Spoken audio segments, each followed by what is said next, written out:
pusing. Siapa yang hidupnya anti galau, anti susah, Allah cerita dalam Al-Quran, ala inna awliya Allah la khawfun alaihim wa la hum yahzanun. Ala inna awliya Allah, ketahuilah sesungguhnya para kekasihnya Allah, hamba-hamba tercinta di sisi Allah, orang-orang yang dipilih sama Allah, yang disayang sama Allah, yang direkrut sama Allah, yang diambil sama Allah Subhanahu wa taala, yang sudah melalui masa sensor, kemudian Allah memilihnya.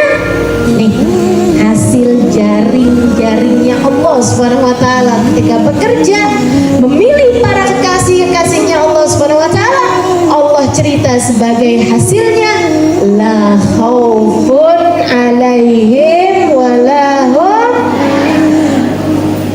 la khauf, enggak punya rasa takut, enggak punya takut, enggak punya khawatir, enggak ada yang ditakuti.